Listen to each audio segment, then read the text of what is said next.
Bonjour à tous et bienvenue dans ce nouveau numéro du 7-8 Culture et tout de suite le sommaire de ce mercredi 27 juin.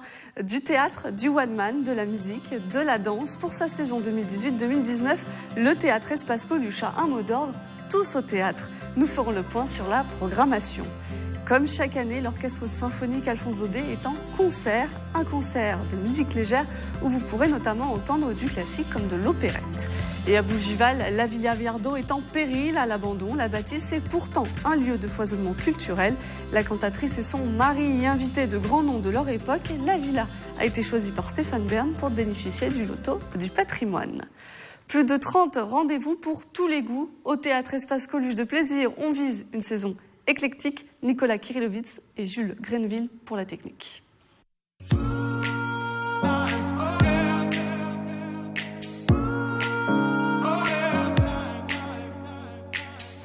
Tous au théâtre, l'invitation est lancée à Plaisir. La ville débute sa saison le 22 septembre. Le directeur du théâtre Espace Coluche nous attend pour faire le point.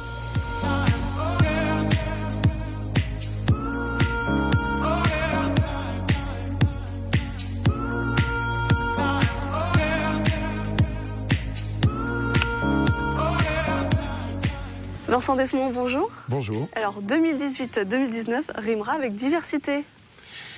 J'allais dire comme toujours, puisque c'est vraiment la mission qui m'a été confiée par Madame le maire, d'avoir une programmation éclectique et diverse. Donc, diversité. Toujours. Et cette année, pas moins de 35 spectacles. Pareil, toujours, on essaye de garder une fréquence de spectacle, parce que si on enlève des spectacles, parce que la vie coûte de plus en plus cher, mais on va enlever du public et à un moment, il n'y aura plus personne. Donc c'est toujours maintenir et un niveau de qualité, enfin on essaye, ça c'est un peu présomptueux, mais tant pis, mais qualité et quantité. Alors chez vous, la saison débute avec de l'humour, celui de Karim Duval. Oui, alors moi je ne le connaissais pas, je l'ai découvert à Avignon, vive le festival d'Avignon, le Off. Ça, c'est vraiment le spectacle de lancement de saison. Je suis vraiment fait pour être un génie. Moi, par exemple, quand je fais un avion en papier pour faire voler l'avion, je fais peut-être comme certains d'entre vous, je fais... Il y en a qui font ça. Ça n'a rien de scientifique, ce truc. Ça voudrait dire que sur la piste de décollage, il y a un mec en haut d'une échelle. Mais un nez avec l'avion, il dit... Dans le temps, on avait des créations, c'est plus difficile d'en avoir maintenant, donc moi j'essaye de faire découvrir mes coups de cœur, j'allais dire d'Avignon, sur un spectacle gratuit de lancement de saison, qui nous permet aussi de relancer le public pour leur dire, voilà, venez au théâtre, il y a plein de beaux spectacles. Qu'est-ce qui vous a plu chez Karim Duval? Sa causticité, sans être méchant. Parce que l'humour vache, comme l'amour vache d'ailleurs, c'est pas bien. Tandis que là, ça pique, ça pique quand il envoie des vannes parfois, mais c'est pas méchant. Et donc c'est très drôle. Il fait beaucoup rire. Oui. Ce qui marque aussi sur votre saison, c'est la place à la musique. Et de toutes les musiques. Toutes les musiques, oui. Alors c'est bien que vous me lanciez sur toutes les musiques, parce que ça va être Michel Jonas, mais ça va être aussi Sheila, qui revient sur scène. Moi j'étais allé la voir au Casino de Paris. Je me dis, bon, quand même, Sheila. Mais c'était génial, parce qu'elle s'est fait accompagner d'un groupe qui s'appelle le groupe Hashtag. Elle est devenue très rock. Et ça passe très très bien. Et puis on a aussi Plaza Francia Orchestra, qui est, je ne sais pas si vous avez eu le temps de le remarquer, mais c'est anciennement Gotham Project. Donc c'est quand même... très très haut niveau. Très haut niveau, voilà. Et on a du flamenco, on a de la musique gitane, on a du gospel pour ouvrir la saison aussi. Voilà. Et pour profiter de cette grande salle et de cette grande scène, vous faites aussi de la comédie musicale. Et alors, oui. Grand écart en comédie musicale. Dévaste-moi, Le Livre de la Jungle, Tom Sawyer, il y en a pour tous les goûts. Il y en a pour tous les goûts. Alors Dévaste-moi, en plus c'est intéressant, c'est dans le cadre du festival sur le handicap, qui est le festival qui s'appelait anciennement Orphée, qui s'appelle Imago maintenant. Dévaste-moi, c'est avec Emmanuelle Laborie, Molière quand même, c'est pas n'importe quelle comédienne, et Tom Sawyer. Et voilà, on passe de Dévaste-moi, qui est une création, à Tom Sawyer, qui est une création aussi, mais moins contemporaine, qui est, je l'ai vu aussi à Paris. En fait, de toute façon, les spectacles que je programme, je les vois, parce que sinon, c'est pas intéressant. Et c'est vraiment très, très bien fait. C'est très, très bien fait. Donc, ça plaît vraiment à tous les enfants. Sachant que Le Livre de la Jungle, ça n'est pas la partition de Walt Disney. Forcément, ça a été réécrit.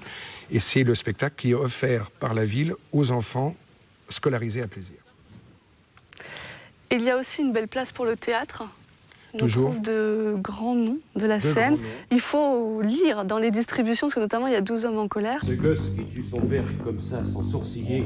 Quel monde! On s'est jugé d'avance comme aujourd'hui, c'est du temps perdu. Au moins, on est sûr que cette affaire est réglée. Ceux qui votent coupable, lèvent la main.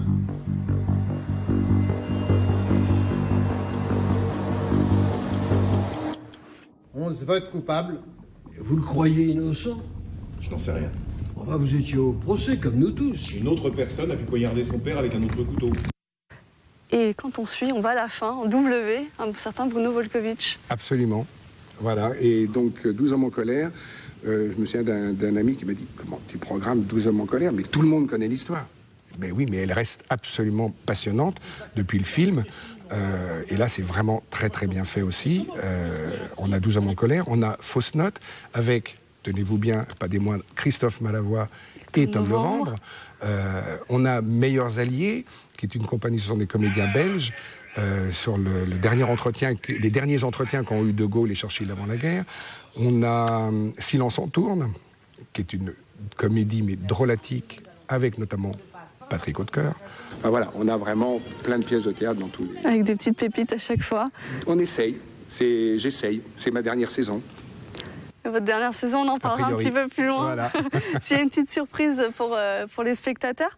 Et vous parliez tout à l'heure des plus jeunes, parce qu'il va y avoir le spectacle offert au Plaisirois.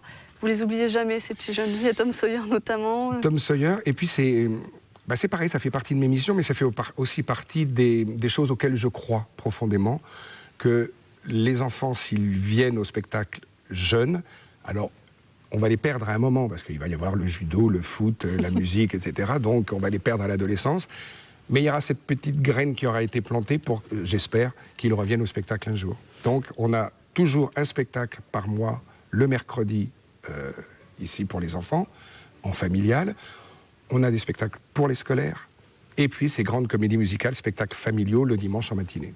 Ou le samedi en matinée, là c'est un samedi. Alors Non, je sais dimanche. qu'en général c'est la question piège, mais est-ce qu'il y a un coup de cœur, un spectacle à ne pas rater? C'est la question piège à laquelle je ne répondrai pas. Je ne peux pas avoir un coup de cœur parmi tout ce que j'ai programmé, puisque tous ces spectacles que j'ai programmés, ce sont des spectacles pour lesquels j'ai eu un coup de cœur en les voyant à Paris ou à Avignon. Et qu'il fallait absolument que vous fassiez venir au TEC. Qui me paraissaient, il y en a certains qui sont des évidences. Je ne peux pas ne pas le programmer. Et en fait, tous, ce sont des spectacles que j'aime, que j'ai vus. À Avignon, là, je vais à Avignon cet été, je vais en voir une quarantaine. S'il en sort 10, ce sont forcément 10 spectacles que j'ai aimés, que j'ai envie de proposer au public. Et je dois dire pour ça que j'ai toujours cette chance, depuis 10 ans maintenant, extraordinaire, d'avoir une carte blanche, une main libre, une confiance totale de Madame le maire. Et ça, c'est travailler dans des conditions comme ça, c'est exceptionnel. Alors on vous connaît comme directeur du théâtre Espace Coluche, à plaisir. Les 25 et 26 mai, il y a une particularité dans la programmation. C'est une autre facette de Vincent Desmond. Vous êtes sur scène. Tout à fait. J'ai repris il y a un an, à la demande d'un metteur en scène qui s'appelle Vincent Auvet, j'ai repris mon métier de comédien. En pensant un petit peu qu'à un moment, j'allais arrêter de travailler ici, puisqu'il y a un moment, il faut laisser la place aux plus jeunes. Donc, a priori, si tout se passe bien, je partirai fin juin 2019. Et Madame le maire et l'adjoint à la culture ont vu ce spectacle. Ils l'ont aimé, c'est Double Jeu de Robert Thomas. Ils l'ont aimé, et en cadeau de départ, voilà, ils m'ont proposé de jouer ici pour la dernière représentation de la dernière saison. Vos affaires, pas des miennes, compris? Force à me dire des horreurs, mais tu en dis trop, pourquoi? J'ai besoin de ce fric. Ce type me tient dans ses griffes. Alors si tu peux pas me faire ce chèque, moi je suis bon pour me tirer une balle dans la tête, voilà. Je te préfère dans les insultes. Tu y sens plus à ton aise que dans le mélo. Je ne dérange pas, mon cher. Non, pas du tout, pas du tout. Je vous présente ma femme, Françoise, Monsieur Sartoni, un ami de longue date. On pourrait même dire de longue date, hein. J'ai beaucoup entendu parler de vous, mais jusqu'ici je n'avais eu que le plaisir... De voir mes chèques, mais vous connaissez donc ce qu'il y a de plus intéressant en moi. Car j'imagine que vous avez fait faire une enquête sur mon compte en banque. Non, inutile, chère madame, la rumeur publique, le tam-tam du monde du business. C'est un très très beau cadeau. Un très bel hommage.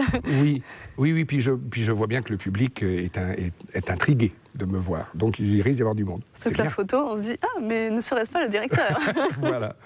Merci Vincent Desmond. Merci à vous. Alors pour ne rien rater de la saison plaisiroise, direction le site internet du théâtre Espace Coluche.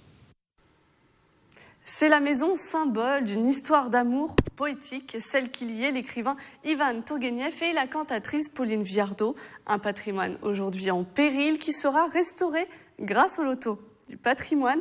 La maison fait partie des 18 monuments sélectionnés par Stéphane Bern. Regardez. De la chambre de Pauline Viardot, il ne reste plus rien. Des salons où étaient donnés concerts et bals, il ne reste que quelques peintures. La villa est aujourd'hui en péril, laissée à l'abandon. En 2000, je l'ai retrouvée pour la première fois. Et donc cette maison qui représente tellement pour un musicien. Et donc je suis rentré dans ces salons et j'ai eu mal au cœur. J'ai pleuré pour tout vous dire. Comment était-ce possible d'abandonner un haut lieu de la musique ? Le domaine est acheté en 1874 par la cantatrice, son mari et le romancier Ivan Tourguenieff, un lieu de foisonnement intellectuel. Dans ces salons, et c'est ça qui est absolument magnifique, nous avons eu tous les grands esprits du 19e siècle. De l'Oural à l'Atlantique, il y avait des Russes, il y avait des Néerlandais, il y avait des Belges, il y avait des Italiens, des Anglais. Charles Dickens a probablement écrit certains passages du David Copperfield ici, qui ont fait de cette maison un haut lieu de dialogue, un haut lieu d'une conscience européenne qui se dessinait déjà à cette époque-là. Des travaux dont le montant s'élève à près de 3 millions d'euros. Le site a été retenu par le loto du patrimoine dont le premier tirage se fera le 14 septembre prochain. Non seulement c'est la reconnaissance de ce que cette villa représente. 3 millions d'euros, c'est une énorme somme, notamment pour une ville comme Bougival, qui est une petite ville de 8900 habitants. Et donc, il est absolument essentiel que l'État, que les institutionnels s'emparent de ce sujet et permettent la rénovation de la villa. Une fois rénovée, la villa intégrera un projet touristique et artistique, un grand centre de musique avec la maison où Bizet composa son opéra le plus célèbre, Carmen. Le château de Versailles a fêté l'été en costume. Depuis 2011, le grand bal masqué célèbre les fêtes royales de la cour.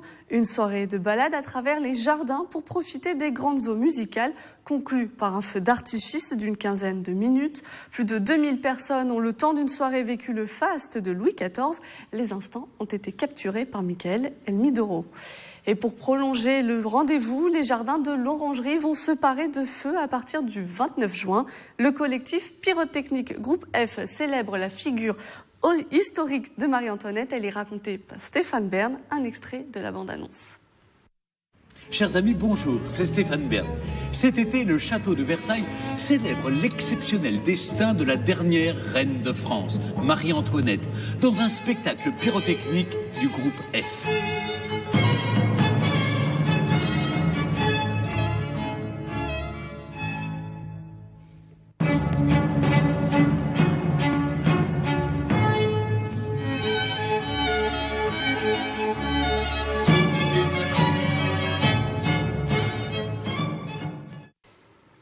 On revient au présent, ou presque. Notre invité François Feuillette est le responsable de l'orchestre du théâtre Alphonse Daudet de Coignères.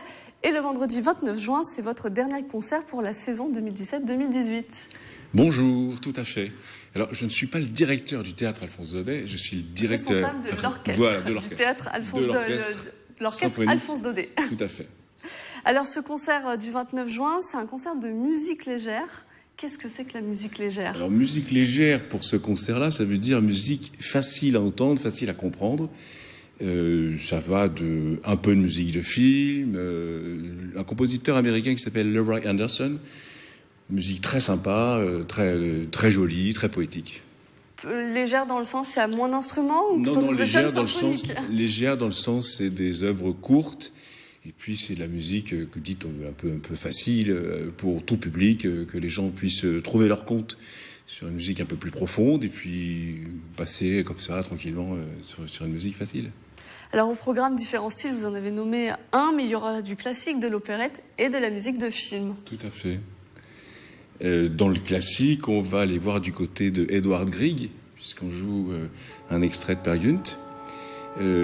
D'autres classiques, on va jouer aussi une pièce qui s'appelle La danse des sabots. C'est M. Lange-Boé. Alors ça, c'est assez drôle, puisqu'en fait, c'est un ballet et on imagine par l'orchestration que les sabots se mettent à danser tout seuls. Donc c'est pour ça que c'est aussi un peu léger, puisque c'est plutôt humoristique.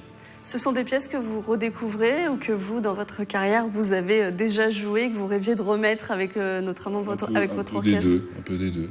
Il y a des œuvres qu'on n'avait jamais jouées, puis il y a des œuvres qu'on avait déjà jouées, qu'on reprend pour le contexte, pour la fête. Alors du côté de la musique de film, j'ai cru comprendre qu'il y aurait aussi Laurence d'Arabie, C'est ça. qui est très marqué, un grand Maurice Jarre. Tout à fait, avec les magnifiques yeux de Peter O'Toole. Voilà, donc on joue cette musique-là, tout à fait. C'est des pièces qui sont dures à travailler, vous répétez depuis longtemps? On répète depuis notre dernier concert, avril. Laurence d'Arabie, c'est pas facile, ouais. Il y a des passages très rythmiques. Puis il y a des passages très chantés, enfin le thème que tout le monde connaît et qu'il faut pas se louper, quoi.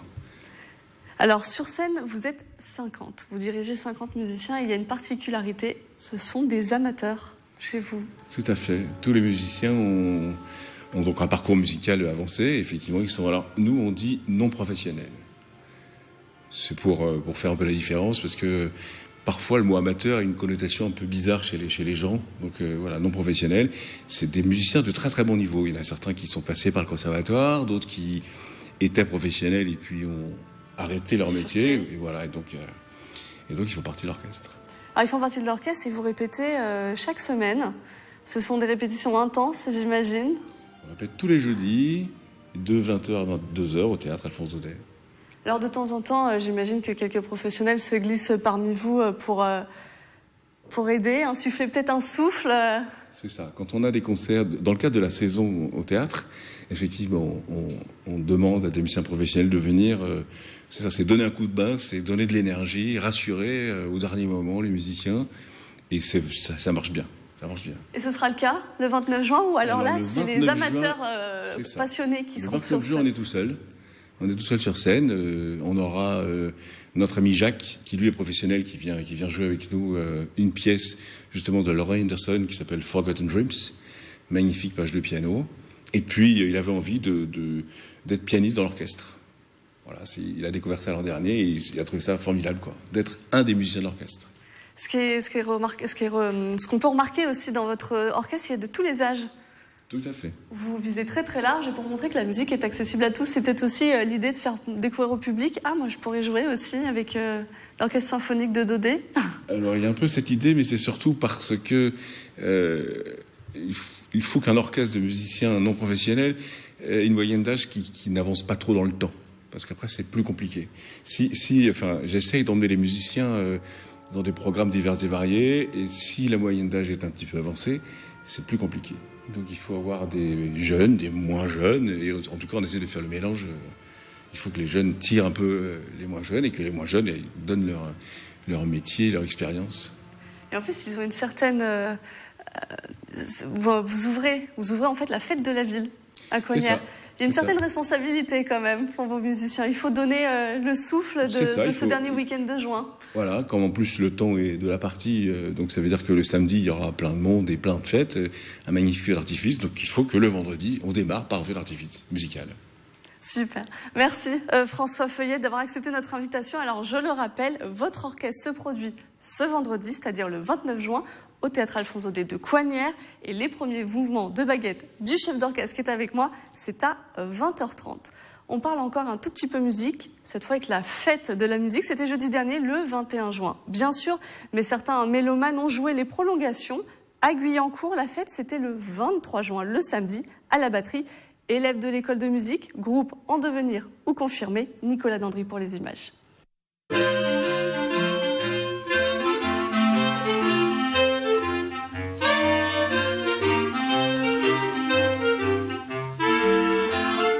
Un début tout en douceur avec l'école de musique. À Guyancourt, la fête de la musique a mis en avant les talents locaux, comme ses élèves clarinettistes. Il y a toutes les formations, je crois, quasiment toutes se produisent. C'est vraiment peut-être le moment phare de l'année. Enfin, c'est un choix en même temps. On a le droit de faire que du classique ou que du jazz. Mais ouais, on aime bien toucher un petit peu à tous les styles à partir du moment où c'est de la bonne musique. À la batterie, on a vu les choses en grand. 5 scènes et 40 groupes et artistes. Tous les styles, tous les âges et même des renaissances. Les rockers de Sans Limites se sont reformés pour l'occasion. Je réveille un matin, complètement naze. Je me rappelle de rien. C'est pour pas mettre Sans Limite d'âge. Parce que je vais te dire un truc, moi j'ai 66 balais, on a tous 60 ans, quoi. Hein. Non, bah, mais pas lui, pas encore. Ouais, on est potes depuis... on se connaît depuis le lycée, quasiment. À part moi qui suis beaucoup plus vieux qu'eux. Des groupes qui se dessinent à la professionnalisation comme les Jam Walkers, qui ont gagné le tremplin de la batterie l'année dernière. Et puis d'autres, effectivement, qui sont là juste pour le plaisir, qui répètent une fois par semaine, comme d'autres vont à la piscine ou font du macramé ou du tricot. Chaque année, ce rendez-vous attire près de 4000 mélomanes. Toujours à Guyancourt, puisque là, ce sont les arts plastiques qui sont à l'honneur jusqu'au 3 juillet. Sortie d'atelier rassemble les créations des artistes locaux et amateurs. Tissage de papier, carnet de voyage, œuvres collectives. Toutes les techniques travaillées au cours de l'année sont représentées. Un mot avec la maire de la commune, elle était au micro de Camille Lambert.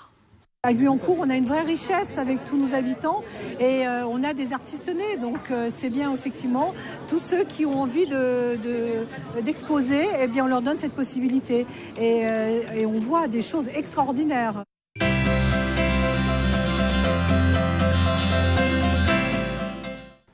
Le rendez-vous cinéma de la semaine, c'est celui de Marilyn Pou. On part tout de suite à l'espace Philippe Noiret des Clés-sous-Bois. Le coup de cœur de l'espace Philippe Noiret cette semaine, c'est les Images Vagabondes, donc un festival organisé par l'association Contre-Champ. Donc c'est la 7e édition. Alors on a plusieurs événements. On commence jeudi avec une soirée autour d'un documentaire peu diffusé, École en vie, sur 3 enseignants de l'école publique qui ont choisi une pédagogie active et surtout s'interrogent sur leur rôle d'enseignant. Et ensuite, samedi après-midi, on a une après-midi d'événements avec 3 films pour 3 publics différents. Donc ça commence à 14h avec Avril et le monde truqué, un très beau film rétro-futuriste injustement boudé lors de sa sortie en salle, pour lequel on propose un atelier Imagine ton monde truqué. Ensuite, à 16h30, le professeur Balthazar, là c'est vraiment pour le plus jeune public, donc à partir de 3 ans. Et puis on finit avec Un jour ça ira à 18h. C'est un documentaire qui s'attache donc à suivre 2 adolescents dans un centre d'hébergement d'urgence, l'Archipel, au cœur de Paris. Et ces adolescents vont être accompagnés dans des ateliers d'écriture et de chant et tenter de dépasser leur situation. Toute cet après-midi, donc du samedi, sera accompagné de goûters. Venez nombreux.